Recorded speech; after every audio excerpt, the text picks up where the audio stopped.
आब मधुश्रावणी के दिन लगचिया गेलैए, आबि गेल छै।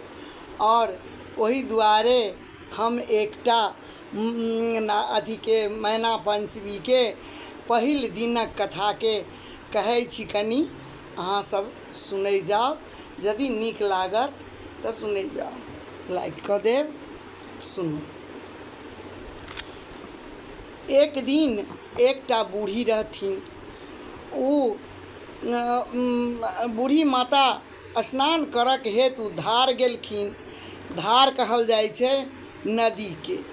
तऽ ओहिठमन हुनका घर लग में नदी रहनि, तऽ ओ बूढ़ी माता स्नान करक हेतु धार गेलथि। ओहिठाम ओ बूढ़ी माता देखै छथिन जे धार में चिकनी के पात पर 5टा किछु लह लह लह लह करैत अछि, लहलहाइत अछि। ओ 5 जीव एहि बूढ़ी के देखि कऽ बाजऽ लगलखिन। ई बूढ़ी के तऽ बहुत आश्चर्य भेलनि। जब ओ कहै छथिन बूढ़ी के, हे बूढ़ी, अहाँ गाम जाकऽ सब लोक के कहियौन ग जे आइ मैना पंचमी छै। आइ लोक 5 झाक चिकनी माटि आनि कऽ घर आंगन पवित्र सँ नीपैत और नहा सोना कऽ तेल कूर लगा कऽ आंगन में 5टा माटि के तुम्हा बनाबैत, ओहि में सिंदूर पिठार लगाबैत, ऊपर में दूबि साटि देथिन।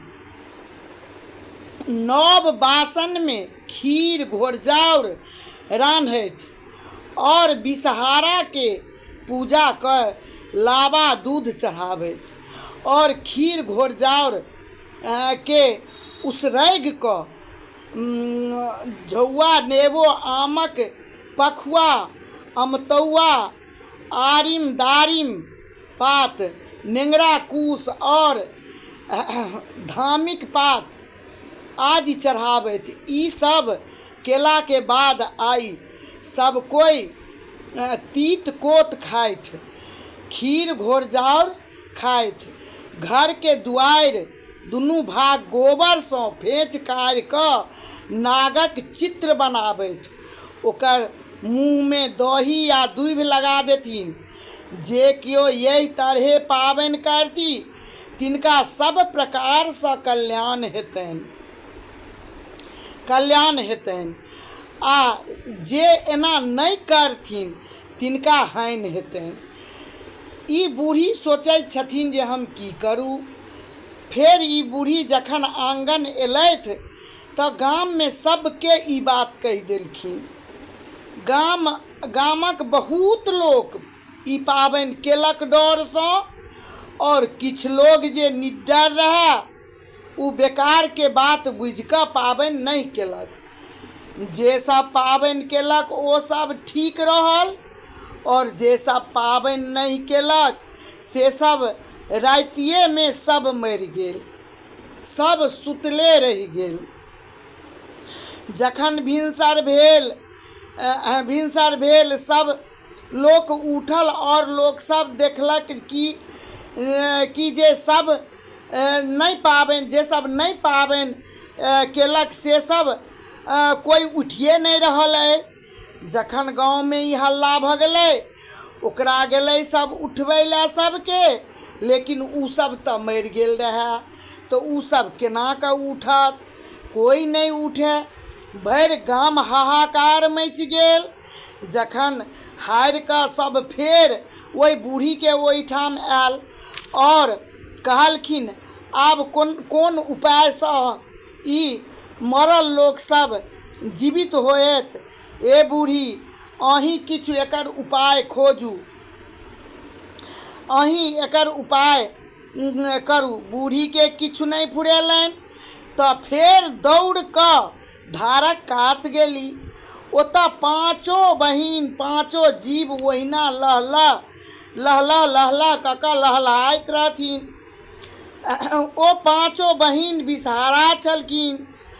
बूढ़ी हुनका प्रणाम कऽ कऽ कहलखिन, प्रणाम कऽ कऽ सब गामक वृतांत कहलखिन और सुनेलखिन स्थिरसँ।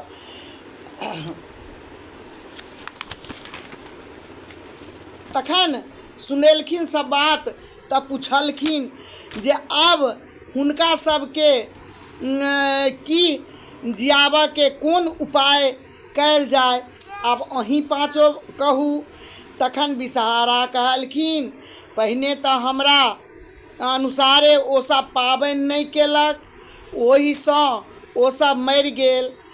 आब एकर एके उपाय अछि, गाममे जे ककरो घरमे कराहीमे खीर घोरजाउर लागल हेतै तऽ ओकरा छोड़ि कऽ मूल ओकरा घोरि कऽ मूल लोक सबके चटा दियौन ग, ओ सब जीव जेथिन। और हुनका सबके ई बात बुझा कऽ कहि देबनि जे अगिला पंचमी कऽ नाग पंचमी हेतैक, 15 दिन के बाद फेर नाग पंचमी हेतैक। ओहि दिन सब नियम पूर्वक पाबनि करथि, तखन हुनका सबके कल्याण हेतनि। तखन ओ बूढ़ी गाममे आबि कऽ सबके कराहीमे लागल जे खीर घोरजाउर ताकि कऽ घोरि कऽ मुइला सबके चटा देलखिन। और ओ सब जखने ओ चटेलकनि तखने तुरन्ते ओ सब पुनः जीवित भऽ गेलखिन। और ओ सब प्रसन्न भऽ विषहाराके बुझाओल अनुसारे पाबनि करऽ लागलखिन और आनन्दसँ रहऽ लगलखिन। ओहि दिनसँ एहि पंचमीके जे पाबनि करै अछि ओ मर्रै पाबनि कहल जाइ छै। एहि तरहे विषहाराके पाबनि शुरू भेल। ई पहिल दिन के कनि कथा है। आब विषहाराके जन्म के कथा सुनू। एक दिन महादेव गौरी संग सरोवर में जल क्रीड़ा करैत छलखिन। संजोगवश हुनका बीर्ज स्खलन भऽ गेलनि। महादेव ओकरा एकटा पुरैनिक पात पर कऽ राखि देलखिन। ओहिसँ विषहाराक 5 बहिनक जन्म भेल छनि। महादेव के ओहि 5 बहिन पर ममता भेनाइ स्वाभाविक बात छलनि।